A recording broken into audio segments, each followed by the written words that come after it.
புலம்பெயர்ந்த தேசங்களில் வாழுகின்ற ஒரு தரப்பு நாங்கள் தமிழீழ கோரிக்கையை கைவிட்டு விட்டோம் என்று சொல்லுகின்ற ஒரு வாதத்தையும் முன்வைத்து எங்களை துரோகிகளாகவும் சித்தரிக்கின்றார்கள். இந்த மண்ணில் இருப்பவர்கள் தான் தங்களுக்கு என்ன வேண்டும் என்கிறதை தீர்மானிக்க வேண்டும். தொடர்ந்தும் இந்த மண்ணில் இருக்கக்கூடிய மக்களை நாங்கள் ஏமாற்ற முடியாது. தமிழீழத்தை கேட்டு பேச முடியாது. அந்த கோரிக்கையை முன்வைக்க முடியாது. விஜய் அவர்களை பொறுத்தவரையில் எங்களுடைய கோரிக்கைகள் செவிமடுக்கப்பட்டன என்றுதான் நான் சொல்வேன். செம்மணி விவகாரம் குறித்து நாங்கள் பேசிய பொழுது அதனை விரிவாகவே தானாகவே கேட்டார். அதனை மீளவும் சொல்லுமாறு அங்கே சிறுவர்களினுடைய பெண்களினுடைய எலும்புக்கூடுகள் எல்லாம் கண்டெடுக்கப்பட்டது என்கிறது அவருக்கு இயல்பாகவே ஒரு தாக்கத்தை ஏற்படுத்தியது. நான் இந்த விடயத்திற்கு எனக்கு ஒரு கால அவகாசம் தாருங்கள், நான் இதனை செய்ய மாட்டேன் என்று சொல்லவில்லை. ஆனால் நான் இது சம்பந்தமாக கொஞ்சம் ஆழ ஆராய வேண்டி இருக்கின்றது, என்னத்தை செய்யலாம் என்கிறது. நாங்கள் இந்தியாவில் இருக்கின்ற பொழுது, தமிழகத்தில் இருக்கின்ற பொழுதே கஜேந்திரகுமார் பொன்னம்பலம் அவர்களுடன் தொடர்பு கொண்டு அவரை உடனடியாக கொழும்புக்கு வருமாறு கேட்டுக்கொண்டிருந்தார். இந்த இன அழிப்பின் சாட்சியமாக இந்த எண்புக்கூடுகள் முழுவதும் ஒரு பொது இடத்தில் காட்சிப்படுத்தப்பட வேண்டும். எனக்கு நெருங்கிய ஒருவர் இந்த அரியாலை பகுதியில் இருக்கக்கூடிய இராணுவ முகாமில் கைது செய்யப்பட்டு சித்திரவதைக்கு ஆளாக்கப்பட்டவர் சொன்னார், இரவிரவாக பெண்களினுடைய அழுகுறல்கள் எல்லாம் கேட்கும், அடிக்கிற சத்தங்கள் எல்லாம் கூக்குறல்கள் எல்லாம் கேட்கும் என்று சொல்லி ஒரு பொதுவான ஜூலை கலவரத்துக்கான ஒரு நினைவு சின்னத்தை இதுவரைக்கும் எங்கேயுமே நாங்கள் அமைக்கவில்லை. அவ்வாறு அமைத்திருப்போமாக இருந்தால் அதை தடை செய்வதற்கான எந்த அதிகாரமும் எந்த காவல்துறைக்கோ நீதிமன்றத்துக்கோ இருந்திருக்க முடியாது.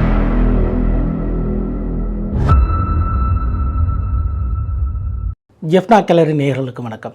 சமகால அரசியல் விடயங்களை பேசக்கூடிய பிரம்மாஸ்திர நிகழ்ச்சியூடாக இணைந்திருக்கின்றோம்.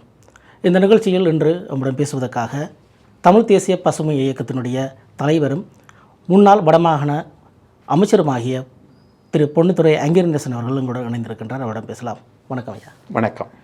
இலங்கையினுடைய அரசியல் களத்தை பொறுத்தவரையில் பரபரப்பு சற்று குறைவாக இருந்தாலும் தமிழர் அரசியல் பரபரப்பாகவே இருக்கின்றது. அறிவிக்கப்படாத ஒரு மாகாண சபை தேர்தலுக்கான ஆயத்த பணிகளில் கட்சிகள் பல தரப்புகள் ஈடுபட்டிருப்பதை காண முடிகின்றது. முதலமைச்சர் வேட்பாளர்களை கூட அறிவித்துக் கொண்டிருக்கின்றார்கள். மறுபுறம் செம்மணி எங்களுடைய நீதி கேட்பதற்கான எங்களுடைய பல சந்தர்ப்பங்கள் மறுக்கப்பட்டு கொண்டிருக்கிறது. தொடர்ந்தும் நீதி கேட்கப்பட்டு கொண்டிருக்கின்றது. இன்று செம்மணி புதைகுழி விவகாரம் முக்கிய இடத்தை பெற்றிருக்கின்றது. அதேபோல் காணி விடுவிப்பு அது விடயங்களும் முக்கியமாக இருக்கின்றது. இவற்றை பற்றியெல்லாம் விரிவாக பேசுவதற்கு முன்பதாக உங்களுடைய அண்மைய தமிழக விஜயம் பற்றி சில கேள்விகளை கேட்கலாம் என்றிருக்கின்றேன். தமிழக முதலமைச்சராக திரு ஜோசப் விஜய் அவர்கள் பதவியேற்ற ஒரு குறுகிய காலத்திலேயே, ஒரு மாத காலத்துக்குள்ளேயே நீங்கள் ஒரு கூட்டாக சென்று உங்களுடைய தமிழ் தேசிய பேரவை சார்பில் நாடாளுமன்ற உறுப்பினர் கஜேந்திரகுமார் பொன்னம்பலம் தலைமையில் உங்களுடைய அணி சென்று சந்தித்திருக்கின்றது. இந்த சந்திப்பினுடைய நோக்கம் என்ன? அதில் பேசப்பட்ட விடயங்கள் என்ன? கடந்த 2025ஆம் ஆண்டு டிசம்பர் மாதமும் நாங்கள் தமிழகத்துக்கான பயணம் ஒன்றை தமிழ் தேசிய பேரவையின் சார்பில் கௌரவ நாடாளுமன்ற உறுப்பினர் கஜேந்திரகுமார் பொன்னம்பலம் அவர்களுடைய தலைமையில் சென்றிருந்தோம். அப்பொழுது எங்களது முதலாவது சந்திப்பு அப்போது முதலமைச்சராக இருந்த ஸ்டாலின் அவர்களுடனான சந்திப்பாக இருந்தது. தொடர்ந்து எதிர்க்கட்சி தலைவர் உட்பட பல்வேறு கட்சிகளினுடைய தலைவர்களையும் நாங்கள் சந்தித்திருந்தோம். இப்பொழுது புதிதாக ஆட்சி பொறுப்பை ஏற்றிருக்கும் முதலமைச்சர் விஜய் அவர்களையும் அதன் தொடர்ச்சியாகவே கடந்த டிசம்பரில் சென்று எங்களுடைய அந்த நிகழ்ச்சி நிரலினுடைய தொடர்ச்சியாகவே நாங்கள் அவரை சந்தித்திருந்தோம். இப்பொழுதும் கூட எதிர்க்கட்சி தலைவர் வரிசையில் கௌரவ உதயநிதி ஸ்டாலின் அவர்கள் தான் இருக்கின்றார். நாங்கள் அவரையும் அவரது இடத்திற்கு சென்று சந்தித்திருந்தோம். ஏனைய கட்சி தலைவர்களையும் சந்தித்திருந்தோம். உண்மையில் 2009ஆம் ஆண்டுக்கு பிறகு, அதாவது யுத்தம் முள்ளிவாய்க்காலில் முடிவுக்கு கொண்டு வரப்பட்டதற்கு பிறகு தமிழகத்துக்கு எங்களுடைய அரசியல் தலைவர்கள் தனிப்பட்ட விஜயங்களை மேற்கொண்டிருக்கின்றார்களே தவிர அரசியல் ரீதியாக எந்த சந்திப்புகளையும் நிகழ்த்தவில்லை. அதற்கு பல காரணங்கள் இருக்கின்றன. அதில் ஒன்று, எங்களவர்களை கூட சிலருக்கு ஒரு தயக்கம் இருந்தது. அதாவது யுத்தம் நடைபெற்று கொண்டிருந்த காலப்பகுதியில் அப்பொழுது முதலமைச்சராக இருந்த கருணாநிதி அவர்கள் மீதான விமர்சனங்கள் இங்கே வைக்கப்பட்டிருந்தது. ஆகவே கடந்த காலங்களில் அவருடைய ஆட்சியே அங்கு நீடித்த காரணத்தினால் அங்கு சென்று முதலமைச்சரை சந்தித்ததன் பின்னர் தான் ஏனைய கட்சித் தலைவர்களை சந்திக்கலாம் என்கின்ற ஒரு ஒழுங்கு நிரல் இருக்கின்றதன் காரணமாக அவர்களை சந்தித்தால் எங்கே தங்கள் மீது துரோகி பட்டங்கள் பாய்ந்து விடுமோ என்கின்ற ஒரு தயக்கமும் எங்களவர்களிடையே இருந்தது. அதன் காரணமாகவும் அந்த இடைவெளி ஏற்பட்டிருக்கலாம் என்று நான் நினைக்கின்றேன். ஆனால் எங்களை பொறுத்தவரையில் எங்களுடைய போராட்டத்திற்கு இங்கே களத்தில் நின்று எங்களுடைய போராளிகள் போராடி இருக்கின்றார்கள். மக்கள் அந்த வலிகளை சுமந்திருக்கின்றார்கள். ஆனால் இதற்கான ஒரு பின்தளமாக தமிழகம்தான் இருந்தது. தமிழக மக்கள் தான் அதனை நிறைவேற்றியிருந்தார்கள். பல காரியங்களை அவர்கள் இல்லாமல் எங்களினால் சாதித்திருக்க முடியாது. இப்பொழுது யுத்தத்துக்கு பிறகு தமிழக மீனவர்களுக்கும் எங்களுடைய மீனவர்களுக்கும் இடையிலான மோதல்கள் ஊதிப்பெருப்பிக்கப்பட்டு பெரிதாக நிகழ்ந்து கொண்டிருக்கக்கூடிய நிலையில் யுத்தகால பகுதியிலும் யுத்தத்திற்கு முன்னருமான எங்களுக்கு தேவையான அத்தியாவசியமான பொருட்களினுடைய பரிமாற்றுகையில் தமிழக மீனவர்கள் தான் ஈடுபட்டிருக்கின்றார்கள். இப்பொழுது யுத்தம் இல்லாமல் இருக்கலாம், ஆனால் எங்களுடைய விடுதலைக்கான பின்தளம் என்கின்றது எப்பொழுதுமே தமிழகம்தான். ஆனால் அங்கே அந்த தமிழக மக்கள் என்கின்றவர்கள் மிக பெரும்பாலானவர்கள் ஏதோ ஒரு கட்சியினுடைய தொண்டர்களாகவே இருப்பார்கள். ஒவ்வொரு கட்சிக்கும் கோடானு கோடி தொண்டர்கள் அங்கே இருக்கின்றார்கள், லட்சக்கணக்கான தொண்டர்கள் இருக்கின்றார்கள். ஆகவே நாங்கள் அங்கே அவர்களுடைய கட்சிகளினுடைய தலைவர்களை சந்திப்பது என்பது அந்த தலைவர்களினுடைய வாயால் எங்களுடைய கோரிக்கைகள் வெளியே செல்வதென்கின்றது அந்த மக்களை மீளவும் எங்களுடன் இணைப்பதற்கான அல்லது எங்களுடன் சேர்ந்து பயணிப்பதற்கான ஒரு உத்தியாகத்தான் நான் பார்க்கின்றேன். ஆகவே இங்கே பல விமர்சனங்கள் இருக்கின்றன. ஒரு ஒழுங்கான சுயாட்சி முறைக்கு உட்படுத்தப்படாத மாநில அரசாங்கங்கள் இருக்கக்கூடிய நிலையில் அங்கே ஒரு மாநில முதலமைச்சராக இருக்கக்கூடிய முதல் இருந்த ஸ்டாலின் அவர்களோ அல்லது இப்போ இருக்கக்கூடிய விஜய் அவர்களோ மத்திய அரசுக்கான அழுத்தத்தை கொடுக்க முடியுமா, எங்களான போராட்டத்திற்கு எவ்வாறு உதவ முடியும் என்கின்றதற்கான விமர்சனங்கள் எல்லாம் அதந்த நுனிப்புல் மேய்கின்ற விமர்சனங்கள் போன்றது தான்.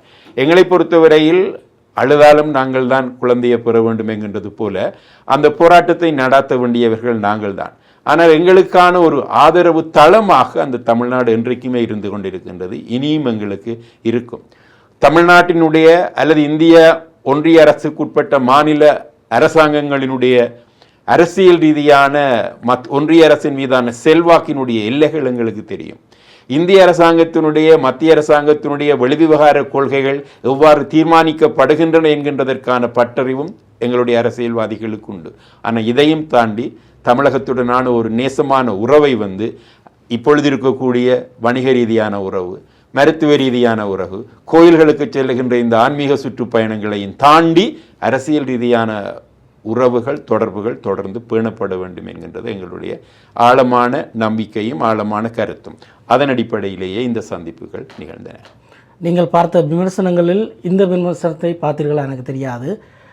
நான் ஆரம்பத்தில் குறிப்பிட்டது போல தான் புதிதாக ஒரு முதலமைச்சர் பதவியேற்று 1 மாதங்கள் கடந்திருந்த நிலையில் இப்போவும் அங்கு பரபரப்புகள் குறைந்தபாடு இல்லை. ஆட்சி தொடர்பிலான உடனடியாகவே உங்களுடைய தரப்பு போய் சந்திக்கின்றது. இந்த சந்திப்பு நான் ஆரம்பத்தில் குறிப்பிட்டதை போல இதுவரை அறிவிக்கப்படாத ஒரு வடமாகாண சபை தேர்தலுக்கான ஒரு ஆதரவை பெறுவதற்காக, ஏனென்றால் இந்த விடயத்தை குறிப்பிட்டு வருகின்றேன், தமிழகத்தினுடைய ஆட்சி மாற்றம் ஜென்செட் எனப்படுகின்ற இளையோரால் தான் நிகழ்ந்தது என்பதாக பரவலாக பேசப்பட்டு கொண்டிருக்கின்றது. அப்படி இருக்கும்போது அதே ஆதரவு வடக்கிலும் பிரதிபலிக்கும் அல்லது வடக்கு கிழக்கிலும் பிரதிபலிக்கும் என்கின்ற ஒரு போக்கு காணப்படுகின்றது. யார் முதலில் முதலமைச்சரை விஜயை சந்திக்கின்றார்கள் அல்லது அவர்களுடைய ஆதரவை பெறுகின்றார்கள் என்கின்ற ஒரு கண்ணோட்டத்தில் சிலர் அவரை சந்திக்க வேறு தரப்புகளும் முயன்றிருப்பதை நாங்கள் காணக்கூடியதாக இருக்கின்றது. அப்படி இருக்கும்போது இந்த நான் சொன்ன மேற்கூறிய விடயத்துக்கு சம்பந்தம் இருக்கின்றது நினைக்கின்றேன். இல்லை, நிச்சயமாக இல்லை. தமிழ் தேசிய பேரவை மாகாண சபை வந்தால், மாகாண சபை தேர்தல் வந்தால் போட்டியிடும்.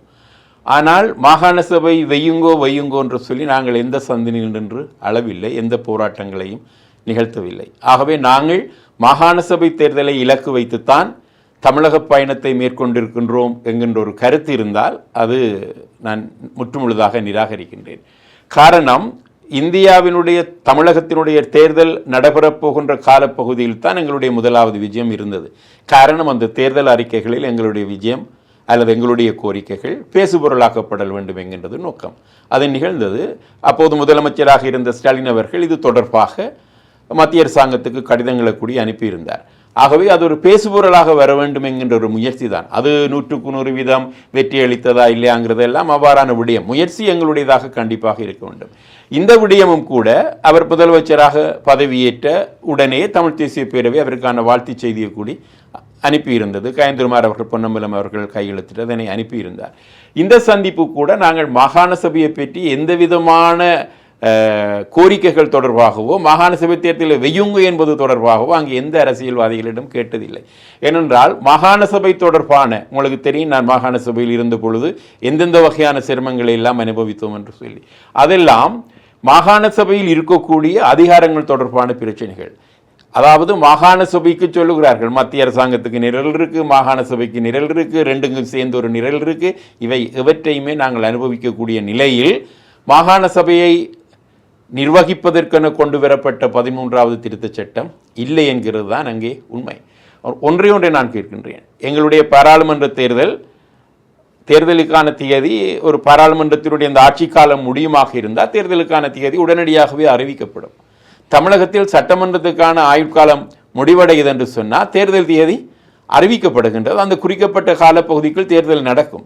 ஆனால் 2018ஆம் ஆண்டு முதலாவது வடக்கு மாகாண சபையினுடைய ஆயுட்காலம் முடிவற்று இன்றைக்கு 8 வருடங்கள் ஆகிவிட்டது. ஆகவே சட்ட ரீதியாக நாங்கள் தேர்தல் வைக்க வேண்டும் என்கின்ற எந்த உடன்பாடும் அந்த 13வது திருத்தச் சட்டத்தில் இல்லை.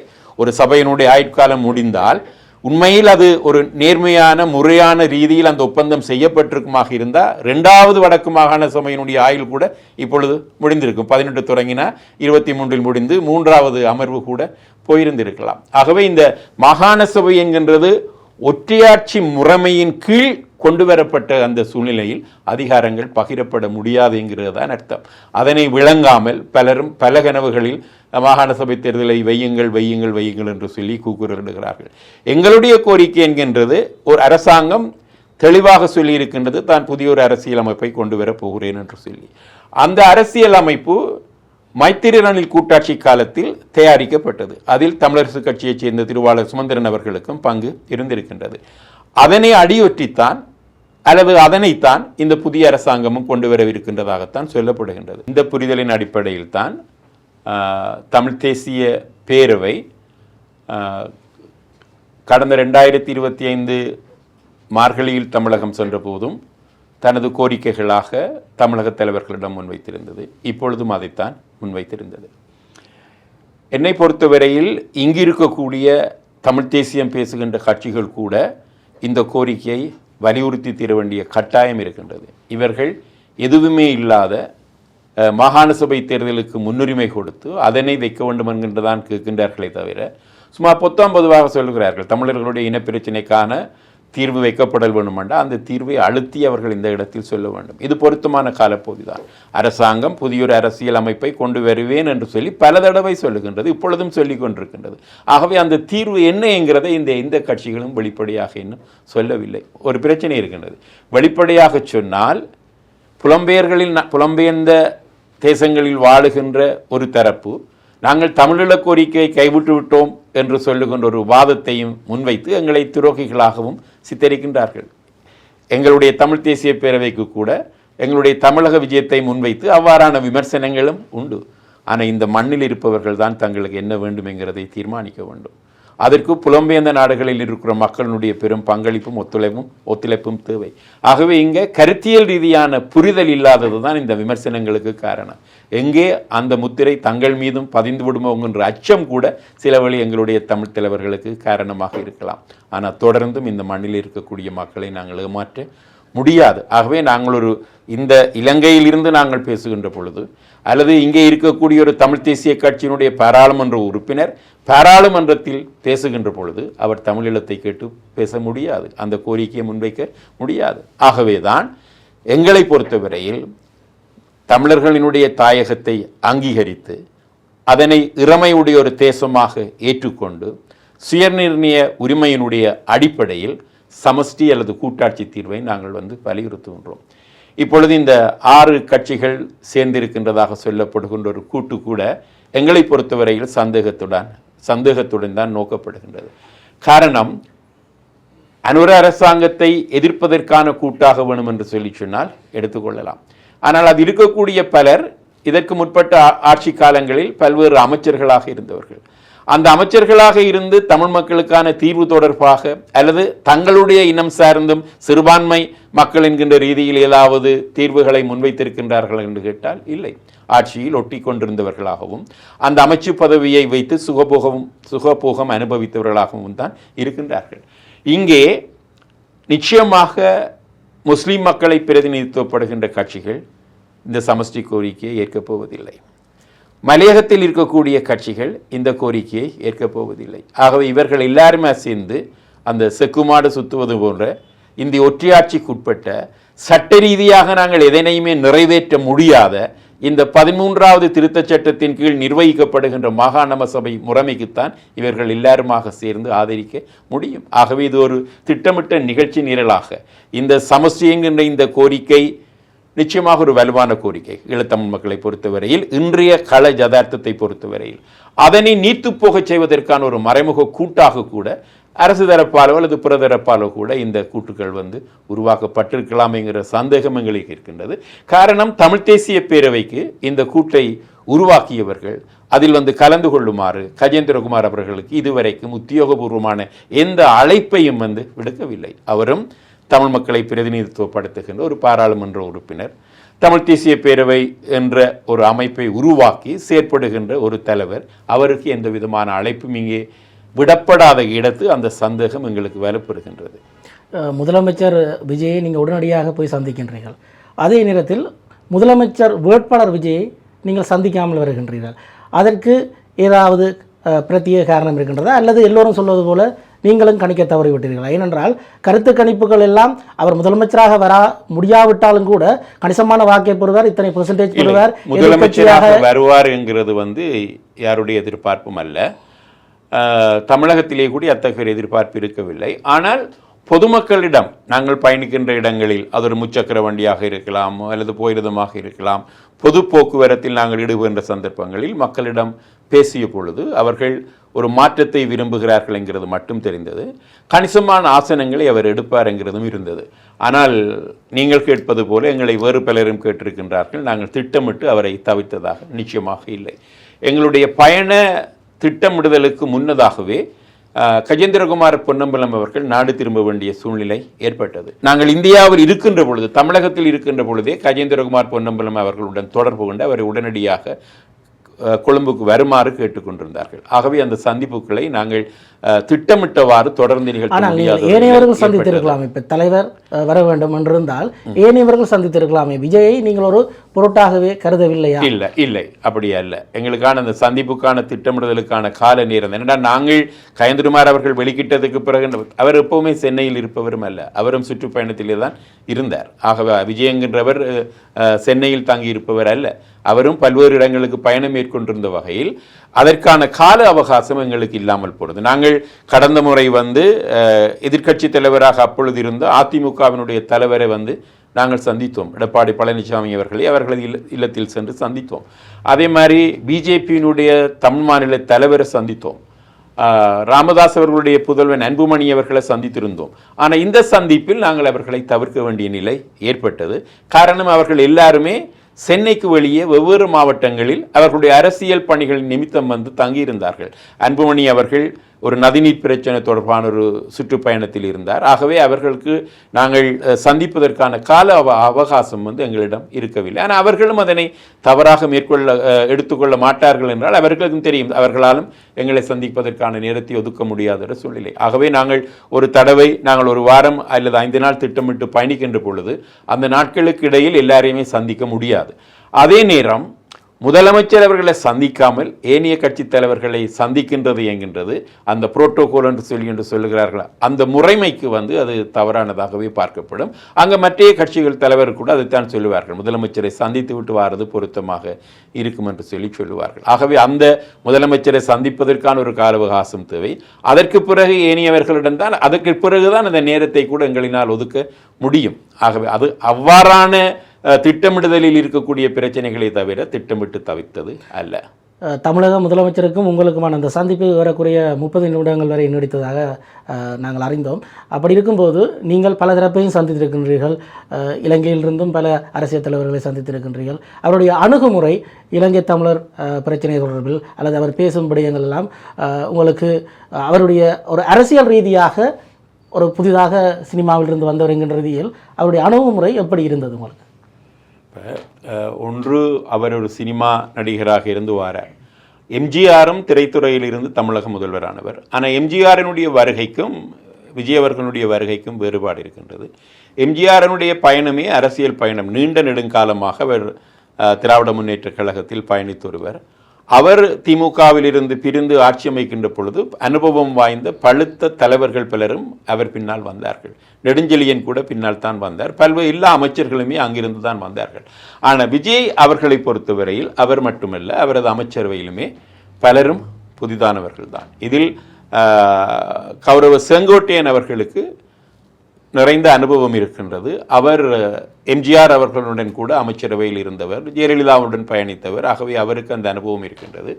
ஒரு களப்போராளியாக வன்னியரசு அவர்களுக்கும், அதாவது விடுதலை சிறுத்தைகள் என்கின்றது ஏனைய அமைச்சர்களுடன், தமிழக வெற்றி கழகத்தில் இருக்கக்கூடிய ஏனைய அமைச்சர்களுடன் ஒப்பிடுகின்ற பொழுது அவர்களுக்கான அரசியல் அனுபவம் என்கிறது பெரிது, கள ரீதியான அனுபவம் பெரிது. ஆகவே அவர்கள் அந்த அமைச்சரவையில் இருக்கிறது நாங்கள் சொல்லலாம்.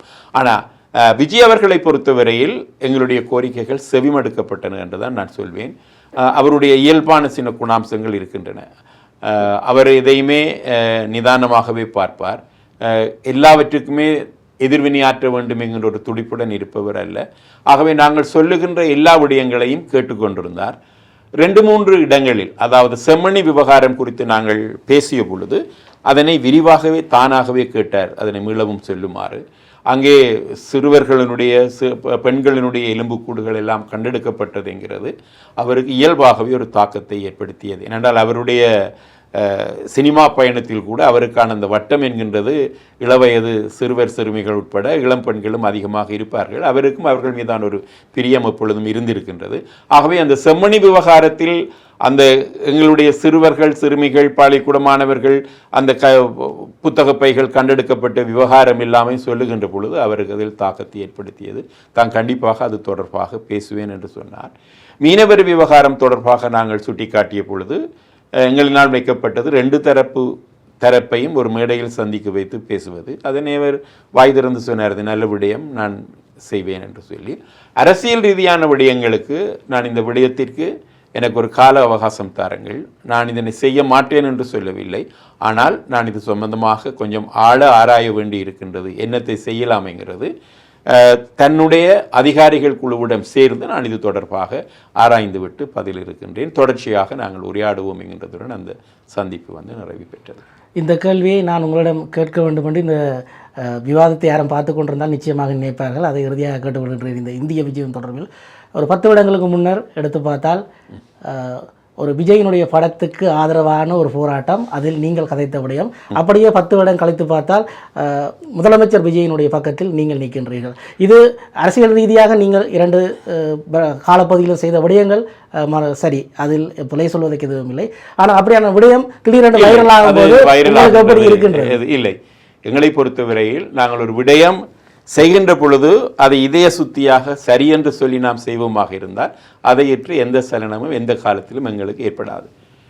நான் நினைக்கின்றேன் அது மாகாண சபையில் நான் இருந்த காலப்பகுதி எத்தனையோ வருடங்களுக்கு முற்பட்ட ஒரு காலம், 2014. எஸ், விஜயனுடைய ரசிகர்கள் தியேட்டரில் அவருடைய படம் ஓடுகின்ற பொழுது அந்த வெட்டுரு கட் அவுட்டுக்கு பாலாபிஷேகம் செய்ததை கண்டித்து உதயன் பத்திரிகையில் ஆசிரியர் தலையங்கமும் ஏதோ கட்டுரை வந்திருக்க வேண்டும். அதனை எதிர்த்து விஜய் ரசிகர்கள் அந்த பத்திரிகை அலுவலகத்துக்கு முன்னால் ஆர்ப்பாட்டம் நடத்தினார்கள். அந்த வீதியால் நான் சென்ற சமயம் தற்செயலாக அதை கண்ணுற்ற பொழுது என்னை அறியாமலே அந்த கோபம் வந்தது. ஆகவே நான் அதனை இறங்கி கண்டித்தேன். அது என்னை பொறுத்தவரையில் இன்றைக்கும் நான் சரி என்று தான் சொல்லுகின்றேன். அதில் எந்த விதமான மாற்று கருத்தோ அல்லது பின்வாங்குதலோ கிடையாது. ஏனென்று சொன்னால் தமிழகத்தினுடைய அந்த திரை கலாச்சாரம் என்கின்றது இங்கே வரக்கூடாது என்கிறதில் நாங்கள் கவனமாக இருக்கின்றோம். என்னென்று சொன்னால் அது எங்களுடைய இளைஞர்களை வேறு திசைக்கு திசை திருப்பக்கூடியது. எங்களுடைய வலிமிகுந்த வாழ்க்கையை மறக்கடிப்பதற்கான திட்டமிட்ட நிகழ்ச்சிகள் இலங்கை அரசாங்கத்தினாலேயே முன்னெடுக்கப்பட்டு கொண்டிருக்கக்கூடிய ஒரு சூழ்நிலையில் உங்களுக்கு தெரியும் 2009 யுத்தத்துக்கு பிறகு இன்று ஓரளவு பொருளாதார ரீதியாக எங்களுடைய மக்கள் வலுவான நிலைக்கு ஓரளவுக்கு என்று சொல்லி சொன்னாலும் கூட அந்த காலப்பகுதி யுத்தம் முடிந்ததற்கு பிறகான காலப்பகுதி பாலுக்கு அழுகின்ற குழந்தைகளுக்கு வாங்கி கொடுக்க முடியாத பெற்றோர்கள் இருந்தது எங்களுக்கு தெரியும். ஆகவே அதனை ஒரு வெட்டுருக்களுக்கு கொண்டு போய் பாலால் அபிஷேகம் செய்கின்றதை அந்த பத்திரிகை கண்டித்ததும் சரி. அதற்கு எதிராக ரசிகர்கள் போராடிய பொழுது அதனை நான் வன்மையாக கண்டித்ததும் சரி. எனக்கு அதில் எந்த விதமான சலனமும் இல்லை. ஆனால் இன்று அவர் தமிழகத்தினுடைய முதலமைச்சர்கள், ஒரு தமிழ்நாட்டினுடைய வாக்காளர்கள் அல்லது அந்த மக்கள் தங்களுக்கு யார் தலைவராக வேண்டும் என்கின்றதை ஜனநாயக ரீதியாக தெரிவு செய்திருக்கின்றார்கள். அந்த ஜனநாயக முடிவுக்கு நாங்கள் கட்டுப்பட்டே ஆக வேண்டும்.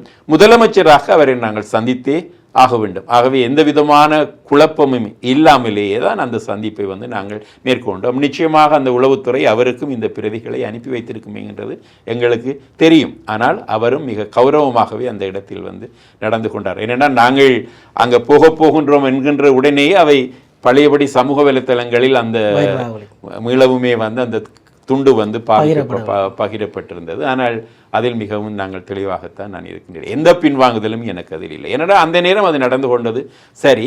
இப்பொழுது நாங்கள் தமிழக முதலமைச்சராக அவர் இருக்கின்ற பொழுது அவரை சந்திக்கின்றதுமே சரி.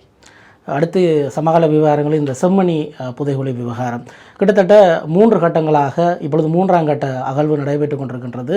அந்த 100 நாட்களை அண்மிக்கின்றது. அதே நேரத்தில் அங்கிருந்து கண்டெடுக்கப்படக்கூடிய அந்த எலும்புக்கூட்டு தொகுதியினுடைய எண்ணிக்கை கூட 500ஐ நெருங்குகின்றது. இப்படியான சூழலில் செம்மணி குறித்து எப்பொழுதுமே எங்களுக்கு ஒரு கரிசனை இருக்கின்றது. அது மறக்க முடியாத ஒரு வலியையும் தந்திருக்கின்றது. எனவே இது எந்த காலகட்ட பகுதிகளில் இவை என்ற ஒரு குழப்பமும் ஒரு பக்கம் இருக்கின்றது. அதே நேரத்தில் இது இன்று சமூக வலைத்தளங்களில் பரவலாக பேசப்பட்டு கொண்டிருக்கின்றது. காணாமல் போன உறவுகள் இன்றும் தங்களுடைய உறவுகளுடைய உறவினர்கள் இன்றும் தங்களுடைய காணாமல் போன உறவுகள் மீண்டு வருவார்கள் என்ற நம்பிக்கையில் போராடி கொண்டிருக்கின்றார்கள். அப்படி இருக்கும்போது இப்படியாக முற்கப்பட்டு கொண்டிருக்கின்ற சம்பவங்கள் அவர்களையும் சற்று நிலைகுலைய செய்கின்றது. இது பற்றி உங்களோட கருத்து என்ன? உண்மையில் ஒரு இனப்படுகொலை தமிழ் மக்கள் மீது கட்டவிழ்த்து விடப்பட்டதுக்கு உயிருள்ள சாட்சியங்கள் இருக்கின்றார்கள், பலர் இருக்கின்றார்கள். அந்த மரணத்தின் வாயிலிருந்து தப்பித்து வந்த சிலரை கூட எனக்கு தெரியும். ஆனால் அவர்கள் இப்பொழுது பேச தயங்குவார்கள். அவர்களுக்கான உயிர் அச்சுறுத்தல் இருக்கும். எனக்கு நெருங்கிய ஒருவர் இந்த அரியாலை பகுதியில் இருக்கக்கூடிய இராணுவ முகாமில் கைது செய்யப்பட்டு சித்திரவதைக்கு ஆளாக்கப்பட்டவர். அவரும் இந்த புதைகுழிக்குள் புதைக்கப்பட வேண்டியவராகத்தான் இருந்தார். ஆனால் அவருடைய நான் நினைக்கின்றேன் அது அதிர்ஷ்டமாக கூடியிருக்கலாம். அவர் ஒரு பொய்யை சொன்னார். அப்பொழுது பிரபலமாக இருந்த ஒரு நீதிபதியினுடைய பெயரை சொல்லி அவருடைய சாரதி என்கின்ற ஒரு பொய்யை சொன்னார். எப்படியும் தான் சுடப்படுவேன், சாகடிக்கப்படுவேன் என்றவர் நினைக்கின்றார். ஆகவே பொய் சொல்லி பிடிபட்டாலும் தண்டனை ஒன்றுதான், இல்லாவிடாலும் சாதாரண தண்டனை என்றால் அந்த பொய்யை சொல்லி பார்க்கலையுமே என்று சொல்லி தான் ஒரு நீதிபதியினுடைய சாரதி, வாகன சாரதி என்று சொன்னதன் பின்னர் அவரை வின்சென்ட் தியேட்டர் இருந்த இடம் உங்களுக்கு தெரியும். அந்த 2 பெட்ரோல் எரிபொருள் நிலையங்கள் இருக்கக்கூடிய இடத்தில் ஒரு நாள் இரவு கொண்டு போய் அந்த இடத்தில் அவரை போட்டு விட்டு சென்றார்கள். தற்செயலாக கண்ணுட்டு வருவர். அடுத்த நாள் அவரை வீட்டுக்கு கொண்டு சேர்த்தார். ஆனால் அவரை இப்பொழுது சாட்சிக்கு வாருங்கள் என்று சொன்னால் சொல்ல மாட்டார். ஆனால் அவர் சொன்னார், இரவிரவாக பெண்களினுடைய அழுகுறல்கள் எல்லாம் கேட்கும், அடிக்கிற சத்தங்கள் எல்லாம் கூக்குறல்கள் எல்லாம் கேட்கும் என்று சொல்லி சொன்னார். ஆகவே இங்கு அது செய்தது இராணுவம் என்கின்றதில் எந்த விதமான ஐயமும் யாருக்கும் இருக்க தேவையில்லை. எனக்குள்ள பிரச்சனை என்னவென்று சொல்லி சொன்னால், பிரச்சனைங்கிறத விட எனக்குள்ள கேள்வி என்னவென்று சொல்லி சொன்னால், கிருஷாந்தியினுடைய அந்த படுகொலையின் பொழுதே இந்த சம்பவத்தை அதில் ஈடுபட்ட ஒரு சிப்பாய் வெளியில் சொல்லி இருக்கின்றார். அவர் சொல்லி இத்தனை வருடங்களாக தமிழ் தேசிய மக்கள் முன்னணியை சேர்ந்த ஒரு மாநகர சபை உறுப்பினர் தான் அந்த சிந்துபாத்தி மயானத்தில் ஏதோ ஒரு கட்டுமான பணிகளை மேற்கொள்வதற்காகவோ அல்லது ஏதோ ஒரு பணிக்காக சென்ற சமயங்களில் இந்த எலும்புக்கூடொன்றை கண்டதில் இருந்துதான் இவ்வளவு உண்மைகளும் வெளிச்சத்துக்கு வந்தன. அதுவரைக்கும் ஏன் எங்களுடைய தலைவர்கள் இங்கே புதைக்கப்பட்ட எலும்புக்கூடுகள் இருக்கின்றன என்று சொல்லி நீதிமன்றத்தில் அந்த சிங்கள சிப்பாய் சாட்சியம் சொன்னதுக்கு பிறகு கூட இதனுக்கான ஒரு போராட்டம் எங்கேயுமே நடத்தினது கிடையாது, தோண்டுங்கள் என்று சொல்லி இப்பொழுது கூட அந்த சிப்பாய் தன்னால் இதை மட்டுமல்ல இன்னும் பல இடங்களை காட்ட முடியும் என்று சொல்லுகின்றார். ஆகவே ஏன் அவரை வெளியே கொண்டு வந்து காட்டுமாறு, இந்த அடையாளம் காட்டுமாறு எங்களுடைய தலைவர்கள் யாருமே இதனை வெளிப்படையாக கேட்கவில்லை. ஒரு அமைச்சர் தான் சொன்னார், அவர் தன்னை பொது மன்னிப்பில் விடுதலை செய்து சொல்லி கேட்கிறார். அதுக்காகத்தான் தாங்கள் விடாமல் வச்சிருக்கிறோம். அது ஏற்றுக்கொள்ளக்கூடிய நியாயம் அல்ல, அது அவர்களுடைய பக்க பிரச்சனை. ஆனால் அவர் படுகொலை செய்து எங்களுடைய மக்களை புதைத்த புதகுழிகளை தன்னால் காட்ட முடியும் என்று சொல்லி இப்பொழுதும் சொல்லுகின்றார் என்று சொன்னால், உண்மையில் நீங்கள் உண்மையாகவே இதில் அக்கறை இருக்குமாக இருந்தால் தேசிய மக்கள் சக்தி அரசாங்கம் நிச்சயமாக அவரை இப்பொழுது இந்த இடத்தில் கொண்டு வந்து காட்டுமாறு செய்திருக்க வேண்டும். ஆகவே இந்த அரசாங்கத்தை பொறுத்தவரையில் இராணுவ தரப்பை தண்டிப்பதற்கு அவர்கள் ஒருபோதுமே முன்வர மாட்டார்கள் என்கின்றது வெளிப்படை. நிதி ஒதுக்குவது ஒரு பொருட்டல்ல, நிச்சயமாக நிதியை ஒதுக்க முடியும். ஆனால் ஒரே ஒரு இடர்பாடாக இந்த பருவகால மழை அந்த பகுதியில் புதகுழிகளை தோண்டுவதற்கு ஒரு இடர்பாடாக இருக்கலாம். ஆகவே இவர்கள் அந்த ஒரு குறிக்கப்பட்ட காலப்பகுதியிலேயே ஒரு பெருந்தொகையான நிதியை ஒதுக்கி இந்த அகழ்வை துரிதப்படுத்துவதற்கும் இவர்கள் விரும்பி இருக்கவில்லை. ஒரே அடியாக 500, 600, 700 என்று சொல்லி இந்த எலும்புக்கூடுகள் சாட்சியங்களாக எழுந்து நிற்பது தனக்கு ஒரு நெருக்கடியை சர்வதேச ரீதியில் தோற்றுவிக்கும் என்கின்றதை இந்த அரசாங்கம் நினைத்து அதனால் தான் இதனை மெதுவாக இதனை நிறுத்துகின்றது. அது மட்டுமல்ல, இப்பொழுது இந்த காணாமல் போனவருடைய அந்த அலுவலகத்துக்கூடாக இந்த குடும்பங்களை சந்தித்து அவர்களுக்கான நட்ட ஈடாக அல்லது ஒரு இழப்பீடாக பணத்தை கொடுத்து அவருடைய வாயை மூடுவதற்கும் இப்பொழுது அது முயற்சிக்கின்றது. அதற்கான பெருமளவு நிதியையும் ஒதுக்குகின்றது. என்னுடைய பார்வையில் இந்த மக்கள் யாழ்ப்பாணத்தில் இருந்து நாங்கள் இடம்பெயர்ந்து வன்னிக்கு சென்றதன் பின்னர் இடம்பெயர்ந்து திரும்பி வருகின்ற பொழுது குடும்பமாக புதைக்கப்பட்டவர்களாகத்தான் நான் கருதுகின்றேன். இங்குள்ள உறவினர்கள் அவர்கள் வன்னியில் இருக்கிறார்கள் நினைத்திருப்பார்கள், வன்னியில் இருப்பவர்கள் அவர்கள் யாழ்ப்பாணம் போயிருப்பார்கள் என்று சொல்லி நினைத்திருப்பார்கள். ஆகவே தேடப்பட முடியாத பட்டியலுக்குள் இந்த உறவினர்கள் எலும்புக்கூடுகளாக இன்றைக்கு நிற்கின்றார்கள். நான் அழுத்தி சொல்ல விரும்புகிறேன், உயிருள்ள சாட்சியங்களை விட இந்த எலும்புக்கூடுகளினுடைய சாட்சியம்தான் இங்கு நடைபெற்றது ஒரு தமிழின அழிப்பு என்கின்றதை உலகிற்கு பறைசாற்றுகின்ற சாட்சியமாக இருக்கும். ஆனால் இதனை முன்கொண்டு செல்ல வேண்டியது எங்களுடைய அரசியல் கட்சிகள். ஆகவே இவர்கள் இந்த 13ஆம் திருத்தச் சட்டம், மாகாண சபை தேர்தல், இதுக்கு நாங்கள் எங்களோட தூதுவர்களை சந்திப்போம் என்கின்ற இந்த சலாப்பல்களை எல்லாம் விட்டுவிட்டு இந்த கோரிக்கையை வலுவாக முன்வைத்து சிறையில் இருக்கக்கூடிய அந்த சிப்பாய், இதனுடன் தொடர்புபட்ட சிப்பாயை கூட வெளியில் கொண்டு வர பண்ணி மீதி இடங்களையும் அடையாளம் காட்டி இதனை ஒரு சர்வதேச விசாரணைக்கு கொண்டு செல்ல வேண்டும். நாங்கள் மரபணு ரீதியான ஒரு சோதனையை மேற்கொள்ள வேண்டும், விஞ்ஞான ரீதியாக கார்பன் டேட்டிங் செய்ய வேண்டும் என்று சொல்லி கேட்கிறோம். அரசாங்கம் எந்த எலும்பை அங்கே அனுப்புகிறது என்று யாருக்கு தெரியும்? அவர்கள் எங்கேயோ எத்தனையோ எங்களிடம் ஏராளமான மியூசியங்கள், தொல்லியல் இடங்கள் எல்லாம் இருக்கின்றன. ஆகவே அந்த தொல்காட்சி சாலைகள், தொல்பொருள் காட்சி சாலைகளில் இருக்கக்கூடிய ஏதோ ஒரு எலும்பை கூட நீங்கள் அனுப்பி வைக்கலாம். ஆகவே இந்த எலும்புகள் செம்மணி பகுதியிலோ அல்லது ஏதோ ஒரு இடத்திலோ பொதுவான காட்சிப்படுத்தல்கள் மேற்கொள்ளப்பட வேண்டும். எங்கு ஒரு நீதிமன்றத்திலோ அல்லது யாழ்ப்பாண பல்கலைக்கழகத்திலோ இவற்றை கொண்டே குவியல்களாக அங்கே சேர்த்து வைப்பதிலும் பார்க்க இந்த இன அழிப்பின் சாட்சியமாக இந்த எலும்புக்கூடுகள் முழுவதும் ஒரு பொது இடத்தில் காட்சிப்படுத்தப்பட வேண்டும். பல்வேறு நாடுகளிலும் தீர்வு கிடைத்ததற்கு பின்னர் கூட இந்த புதகுழிகளிலிருந்து மீட்கப்பட்ட எலும்புக்கூடுகள் இனவழிப்பின் சாட்சியங்களாக இங்கே காட்சிப்படுத்தப்படுகின்றன.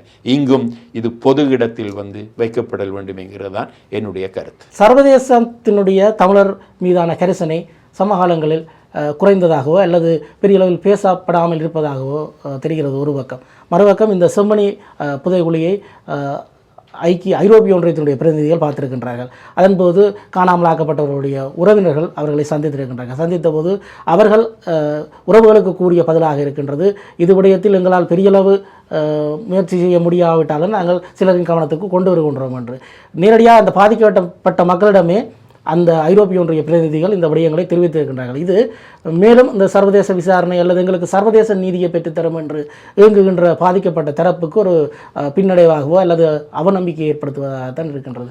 அவநம்பிக்கை தான். இன்றுதான் ஐரோப்பிய ஒன்றியத்தினுடைய பிரதிநிதிகள் இங்கு வந்த பொழுது எங்களுடைய வலிந்து காணாமலாக்கப்பட்டவர்கள் உறவினர்களை சந்தித்திருக்கின்றார்கள். ஒரு மன சோர்வை அவர்களுடைய பதில் ஏற்படுத்தி இருந்தாலும் கூட ஆனால் எங்களுக்கு வேறு வழி இல்லை, அந்த கதவுகளை தொடர்ந்து தட்டி கொண்டே தான் நாங்கள் இருக்க வேண்டும். ஏன்னா தென்னிலங்கையானது அல்லது இருக்கக்கூடிய அந்த ஆட்சிக்கூடத்தில் இருக்கக்கூடிய அரசாங்கம் எதையுமே எங்களுக்கு செய்ய போவதில்லை. மற்றைய பக்கத்தில் நாங்கள் கேட்கின்ற அல்லது நாங்கள் கோரிக்கை விடுகின்ற தரப்பு கூட இலகுவில் அசைந்து கொடுப்பதாக இல்லைங்கிறதை ஏற்றுக்கொள்கின்றோம். அதாவது எங்களுடைய இனப்பிரச்சனைக்கான தீர்வுக்கான ஒரு அழுத்தத்தை கூட அது இன்னும் கொடுக்காத நிலையில் நாங்கள் குறைந்தபட்சம் இப்போ இருக்கக்கூடிய இந்த எலும்புக்கூடுகளுக்காவது ஒரு நீதியான விசாரணையைத்தான் நாங்கள் குறைந்தபட்சமாக நாங்கள் கேட்டு நிற்கின்றோம். அதனை செய்கின்ற பொழுது நிச்சயமாக ஒரு இனப்படுகொலை தான் என்கிறது வெளிச்சத்துக்கு நாங்கள் இப்போ சொல்லுகின்றதை அறிவியல் ரீதியாக ஆய்வு ரீதியாக அதனை நிரூபிக்கக்கூடியதாக இருக்கும். ஆனால் அதற்கும் தான் ஒரு குறிக்கப்பட்ட கால இடைவெளிகள் எடுத்துத்தான் இதனை செய்கின்றார்கள். இங்கே பத்திரப்படுத்துகின்ற அல்லது எலும்புக்கூடுகளை சேமிக்கப்படுகின்ற இடங்கள் கூட எங்களுடைய பார்வைக்கு அப்பாற்பட்டதாக, பொதுமக்களுடைய பார்வைக்கு அப்பாற்பட்டதாகத்தான் இருக்கின்றது. ஆகவேதான் நாங்கள் இதனை ஒரு பெரிய விடயமாக பேசு பொருளாக நாங்கள் மாற்ற வேண்டிய கடப்பாடு எங்களுடைய அரசியல் கட்சி தலைவர்களுக்கு இருக்கின்றது. ஆகவே இதில் யார் முதலமைச்சர் என்று 5-6 பேரை போட்டு இவர்களுக்கு வாக்கு கேளுங்கள், இவர்கள் சரியா யாரை நீங்கள் தெரிவு செய்யுங்க என்ற விவாதங்கள் எல்லாம் ஒரு சலிப்பூட்டுகின்ற விவாதங்களும் எங்களுக்கு தேவையில்லாத விடயங்களும். தற்சமயம் நாங்கள் கையில் இருக்கக்கூடிய விடயங்களை விட்டுட்டு உப்புச்சப்பில்லாத விடயங்களுக்கு முன்னுரிமை கொடுக்கின்றோம். தேசிய மக்கள் சக்தி அரசாங்கத்தை பொறுத்தவரையில் சிறுபான்மை மக்கள் குறிப்பாக தமிழர் தரப்பு பெருவாரியாக நம்பியது. அதற்கேற்றது போலத்தான் அவர்களும் அந்த தேர்தல் காலங்களில் கணிசமான உறுதிமொழிகளை எல்லாம் வழங்கியிருந்தார்கள். ஆனால் இப்பொழுது நாங்கள் யாழ்ப்பாணத்தை எடுத்துக்கொண்டால் கூட நடக்கின்ற விடயங்கள் எல்லாம் மந்தகதியிலோ அல்லது ஏமாற்று வித்தைகளாகவோ பல விடயங்கள் இருந்து கொண்டிருக்கின்றது. இப்படி இருக்கும்போது இவர்களுடைய நாங்கள் நீதி கட்டி போராடி கொண்டிருக்கிறோம், காணிகளை விடுவிக்க கோருகின்றோம். ஆனால் அதே நேரத்தில் இந்த விகாரை விடயம், தையிட்டு விகாரை விடயம் எல்லாம் இன்றும் ஒரு தீர்க்கப்படாத ஒரு பிரச்சனையாகவே கொண்டு சென்று கொண்டிருக்கின்றார்கள். இப்படி இருக்கும்போது இவர்களுடன் இணைந்து பயணிப்பது அல்லது இவர்களை நம்புகின்ற அந்த தமிழர் தரப்பெல்லாம் ஏமாற்றம் அடைந்திருப்பதை பல விடயங்களை காணக்கூடியதாக இருக்கின்றது. அப்படி இருக்கும்போது இவர்களுடைய முன்னெடுப்பை நாங்கள் எவ்வளவு தூரத்துக்கு நம்பலாம்? இல்லை, நாங்கள் நம்பினது பிழை, எங்களுடைய மக்கள் வாக்களித்தது பிழை. என்னை பொறுத்தவரையில் அந்த மக்கள் வாக்களித்தது தமிழ் அரசியல் தலைவர்கள் மீதான நம்பிக்கையின்மே ஒரு காரணமாக சொல்லிட்டு போகலாம். அந்த விவாதத்துக்கு நான் போகவில்லை. ஆனால் வரலாறு தான் எங்களுக்கு ஒரு சாட்சி.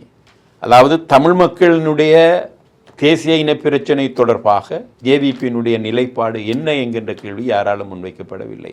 அது பல இடங்களில் தன்னுடைய எதிர்ப்புணர்வை எப்போதுமே காட்டித்தான் வந்திருக்கின்றது.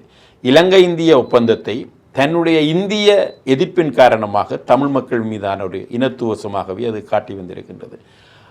அது மட்டுமல்ல, பல்வேறு சந்தர்ப்பங்களில், அதாவது கடற்கோள் தாக்கி, உண்மையில் அது வடக்கு கிழக்கு மக்கள் தான் மிக அதிக அளவில் பாதிக்கப்பட்டவர்கள்.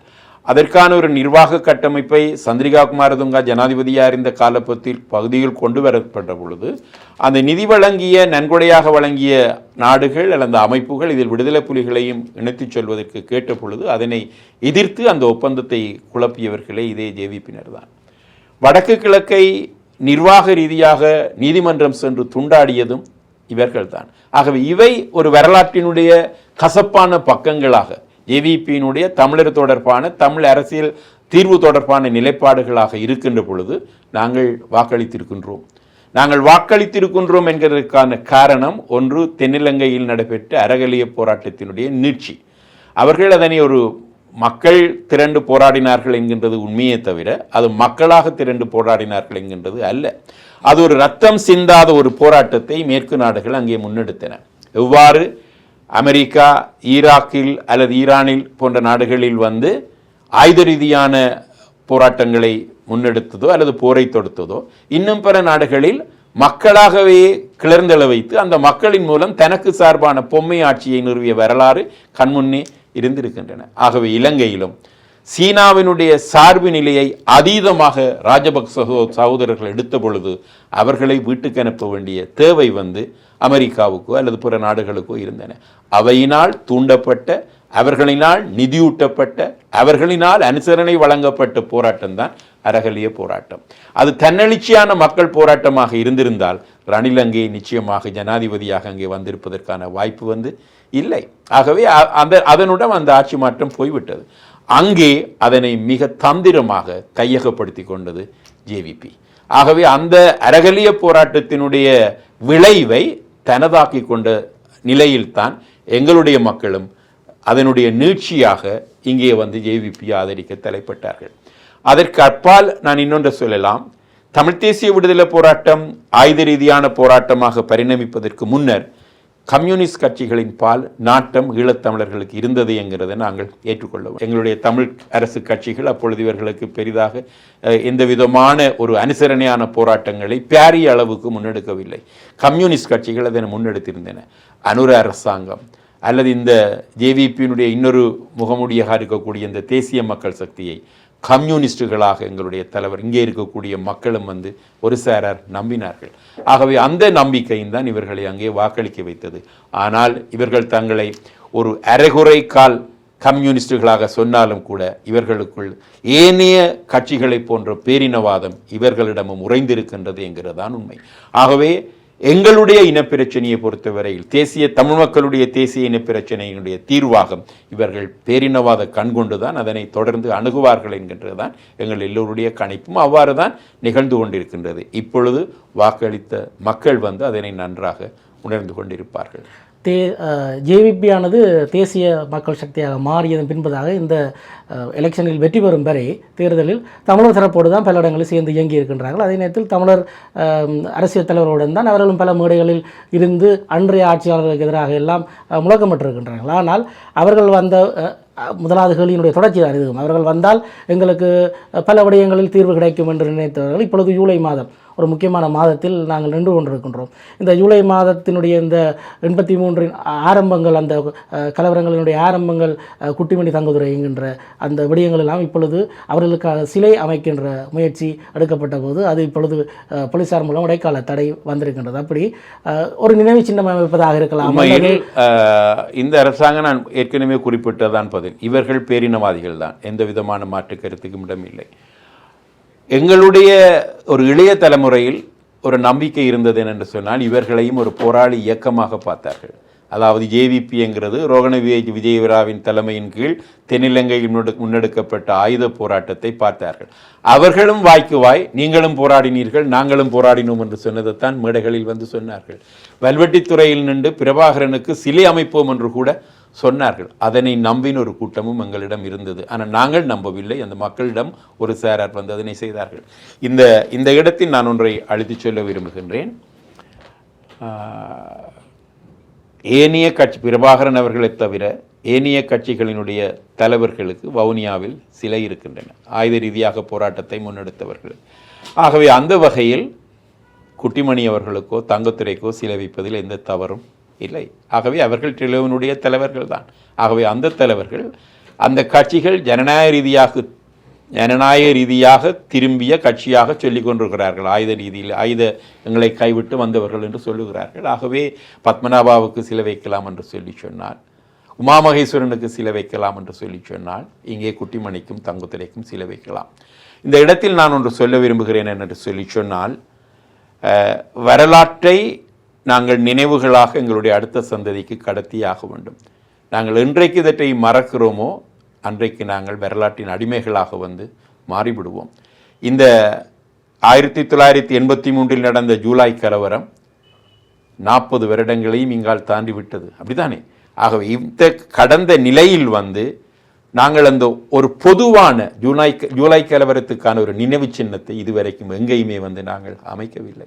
அவ்வாறு அமைத்திருப்போமாக இருந்தால் அதை தடை செய்வதற்கான எந்த அதிகாரமும் எந்த காவல்துறைக்கோ நீதிமன்றத்துக்கோ வந்து இருந்திருக்க முடியாது. நாங்கள் அதனை அடுத்த 2027 ஆண்டு இந்த கருப்பு ஜூலையை நினைவு கூறுகின்ற பொழுது அந்த பொது நினைவு சின்னம், அதாவது இந்த திட்டமிட்ட இனப்படுகொலை, அதாவது வாக்காளர் பட்டியலையெல்லாம் வைத்து தமிழ் மக்கள் தேடி தேடி தேடி தேடி வேட்டையாடப்பட்ட ஒரு படுகொலை, இனப்படுகொலை. ஆகவே அதற்கான ஒரு வரலாற்றாக அல்லது வரலாற்றை அடுத்த சந்ததிக்கு கடத்த வேண்டும் என்பதற்கான ஒரு பொது நினைவு சின்னம் கண்டிப்பாக அமைக்கப்படல் வேண்டும். அதனை நான் உங்களுடைய ஊடகம் வாயிலாக முதலில் நான் வந்து கேட்டுக்கொள்கின்றேன்.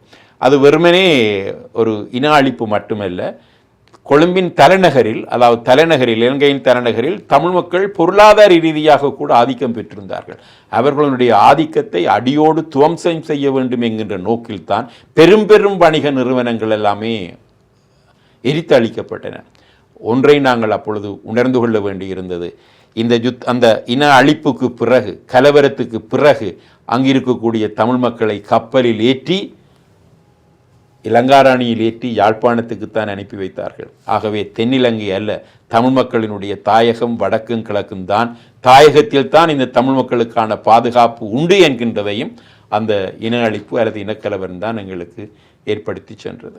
அபிவிருத்தி விடயங்களை பொறுத்தவரையிலும் சில முன்னெடுப்புகள் ஒரு கண்துடைப்பாகவே பார்க்கப்படுகின்றன. அதில் குறிப்பிட்டு உங்களிடம் கேட்க வேண்டிய கேள்வி, இந்த மண்டதீவு கிரிக்கெட் மைதானம், அதே நேரத்தில் பழைய பூங்காவில் முன்னெடுக்கப்பட இருந்த அந்த பந்து திடல், இவை ஒரு முன்னெடுப்பை கொண்டு வருகின்றார்கள். அந்த முன்னெடுப்பு அந்த இடத்துக்கு ஒரு எதிர்ப்பு வருகின்ற போது இன்னும் ஒரு இடத்தை அவர்கள் பரிசீலிப்பதற்கான எந்த ஒரு முன்னேற்பாடுகளையும் காணவில்லை. இப்போ பழைய பூங்காவில் அந்த திடலை அமைக்க முடியாது போனால் அதை யாழ்ப்பாணத்தில் எந்த ஒரு இடத்திலும் அமைக்க முடியாதா என்கின்ற கேள்வி இருக்கின்றது. அதே நேரத்தில் வடக்கில் ஒரு மைதானம், சர்வதேச மைதானம் என்று எடுத்துக்கொள்ளும் போது அது முதல் அமைப்பதற்கு முன்பதாகவே அந்த இடத்தை இவர்கள் தீர அலசி ஆராய வேண்டிய தேவை இல்லையா என்ற கேள்வி. சரி, அந்த இடத்தில் அமைக்க முடியாது போனால் இதை வடக்கில் எங்கோ ஒரு இடத்தில் பொருத்தமான இடத்தை எடுத்து அமைக்க முடியாதா? ஒரு இடத்தில் அதை நிறைவேற்ற முடியாது போனால் அதை அப்படி இடம் மாற்றுவதற்கு இவர்களுக்கு என்ன தயக்கம் இருக்கின்றது? எனவே எல்லாம் ஒரு ஆரம்பம் மட்டுமே இவர்களுடைய விடயமாக இருக்கின்றது. அதை முடிப்பதற்கான எந்த ஒரு ஏதுநிலைகளும் இல்லாமல் இருக்கின்றது. முதலில் நான் ஒரு சுற்றுச்சூழல் குறித்து அக்கறை கொண்டவனாக அல்லது ஒரு தமிழ் தேசிய பசுமை இயக்கத்தை சேர்ந்தவனாக என்னுடைய பதிலை சொல்ல விரும்புகின்றேன். நாங்கள் ஒரு தேசிய இனம், அப்படித்தானே? தேசியம் தொடர்பாக காலத்துக்கு காலம் அதனுடைய வரவிலக்கணங்கள் அந்த சூழ்நிலைக்கு ஏற்ப மாற்றப்பட்டு கொண்டு வந்திருக்கின்றன.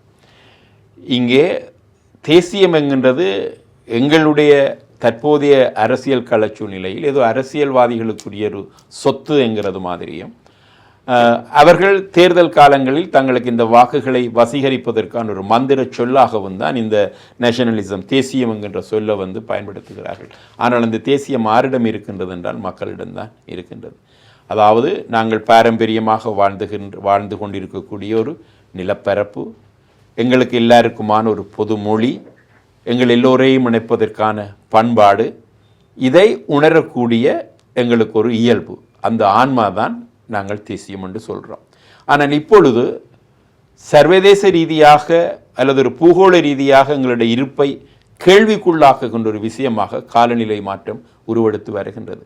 நாங்கள் எங்களுடைய தாயக நிலம்பரப்பு குறித்து பேசினாலும் கூட அந்த நிலத்தில் நாங்கள் வேரூன்றுவதற்கு, நிலங்கொள்ளுவதற்கு, அதாவது நிலையாக வாழ வேண்டும் என்று சொல்லி சொன்னால் இந்த காலநிலை மாற்றம் உட்பட பல்வேறு வகையான சுற்றுச்சூழல் பிரச்சனைகளுக்கு முகம் கொடுக்க வேண்டிய ஒரு தேவை என்று இருக்கின்றது. ஆகவே இந்த தேசியத்தினுடைய கூறுக்குள், நவீன தேசியத்தினுடைய வரையறைக்குள் சூழலியம் என்கின்ற கோட்பாடு உள்வாங்கப்பட்டு அதனை விஸ்தரிக்கப்பட்டிருக்கின்றது. ஆகவேதான் இந்த அபிவிருத்தி என்கின்ற பொழுது நாங்கள் தேசிய விடுதலை போராட்டத்தை முன்னெடுக்கின்ற ஒரு இனமாக நாங்கள் சுற்றுச்சூழல் ரீதியான ஒரு கரிசனையை அல்லது சூழலியம் தொடர்கின்ற அந்த கோட்பாட்டையும் வலியுறுத்த வேண்டியவர்களாக இருக்கின்றோம். பழைய பூங்கா என்கின்றது யாழ் மாநகர சபைக்கு உட்பட்ட ஒரு மிக குறுகிய நிலப்பரப்பில் இருக்கக்கூடிய ஒரு செயற்கை காடு தான். அதனை ஆரம்பத்தில் இருந்தே அதில் சந்திரசிறி அவர்கள் ஆளுநராக இருந்த காலப்பகுதியில் அதற்குள் கட்டிடங்களை கட்ட முயன்ற பொழுதே நாங்கள் கடுமையாக எதிர்த்திருந்தோம். அங்கிருந்த வௌவால்களை துரத்துவதற்காக தன்னுடைய படையினரை கொண்டு துப்பாக்கி வெட்டுக்களினால் அதை தீர்த்ததை கூட நாங்கள் கடுமையாக கண்டித்திருந்தோம். ஏனென்றால் அந்த வௌவால்கள் தான் தோன்றி காடுகளை, தான் தோன்றி மரங்களை வடக்கு முழுக்க கடல் எல்லையே கூடி கடந்தவை செல்கக்கூடிய அந்த வௌவால்களாக இருந்தன. ஆகவே இவற்றினுடைய தொடர் விளைவுதான் இப்பொழுது கூட அந்த விளையாட்டு மைதானத்தை, கூடைப்பந்தாட்ட மைதானத்தை அமைப்பதற்கான முயற்சி. அது மாற்று கருத்திலே அங்கு வைக்க முடியாதுங்கிறதான் கருத்து. ஆனால் பிரதேச எல்லைகளுக்குள்ளே யாழ்குடா நாட்டுக்குள் அமைக்கலாம், பல்வேறு பிரதேச சபைகளுக்குள் அதற்கான இடங்கள் இருக்கின்றன. அவர்களுடைய கட்டுப்பாட்டுக்குள் எங்காவது ஒரு இடத்தில் அமைத்து கொடுத்து ஏனையவர்கள் அங்கு போய் விளையாடலாம். ஆனால் எங்களுடைய அதிகாரிகளும் எல்லாம் யாழ் மாவட்ட செயலத்துக்கு பக்கத்தில் தான் இருக்க வேண்டும் என்கிறது நினைக்கிறது தப்பு. மாற்று இடங்கள் இல்லாமலும் அல்ல. மண்டதீவு சர்வதேச துடுப்பாட்ட மைதானத்தை பொறுத்தவரையில் இவர்கள் எந்த விதமான ஆய்வுகளையும் மேற்கொள்ள, அதாவது சுற்றாடல் மதிப்பீட்டு அறிக்கை என்று சொல்லி இருக்கின்றது. அந்த அறிக்கை இதனையும் செய்யாமல் அந்த இடத்தை எடுத்தது மட்டுமல்ல, மிகவும் ரகசியமான முறையில் மேலும் மேலும் மேலும் அந்த இடத்தை கையகப்படுத்துகிறதற்கான முயற்சியில் தான் அவர்கள் ஈடுபட்டு கொண்டிருக்கிறார்கள். ஒரு பக்கம் இராணுவம் நிலத்தை ஆக்கிரமிப்பு வைத்திருக்கின்றது.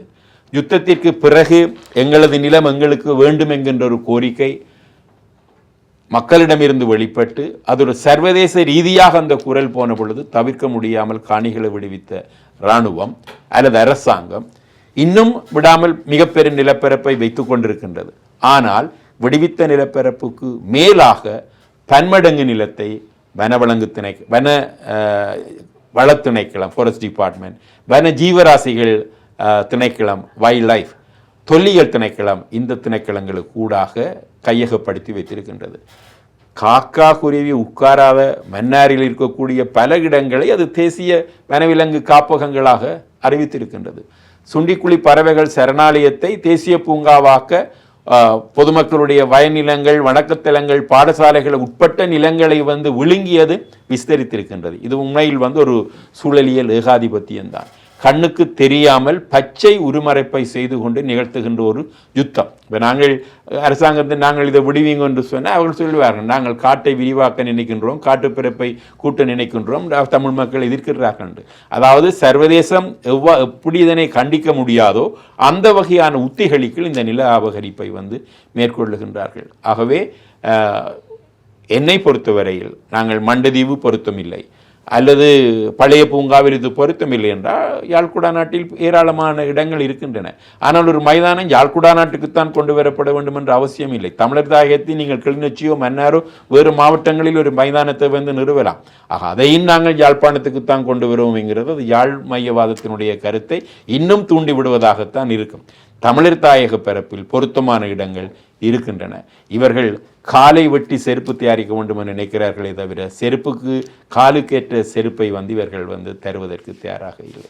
இறுதியாக ஒரு விடயத்தை கேட்கின்றேன் என்றால், இந்த ஆட்சி மாற்றங்களை அண்மைய காலங்களில் இலங்கையிலும் சரி அல்லது வெளிநாடுகளையும் எடுத்துக்கொண்டாலும் சரி இளையோர் ஜென்செட் அல்லது இளையோர் தான் தீர்மானிக்கின்றார்கள். அப்படி இருக்கும்போது எங்களுடைய தமிழர் அரசியல் பரப்பில் இந்த ஆட்சி மாற்றத்தை தீர்மானிக்கக்கூடிய அல்லது தங்களுடைய தலைவர்களை தெரிவு செய்யக்கூடிய அந்த இளையோரை நாங்கள் அரசியல் மயப்படுத்த தவறுகின்றோமா அல்லது தவற விடுகின்றோம் என்கின்ற ஒரு பொதுவான குற்றச்சாட்டு இருக்கின்றது. அதற்கேற்றது போலத்தான் அந்த இளையோரும் வளர்ந்து வந்து கொண்டிருக்கின்றார்கள்.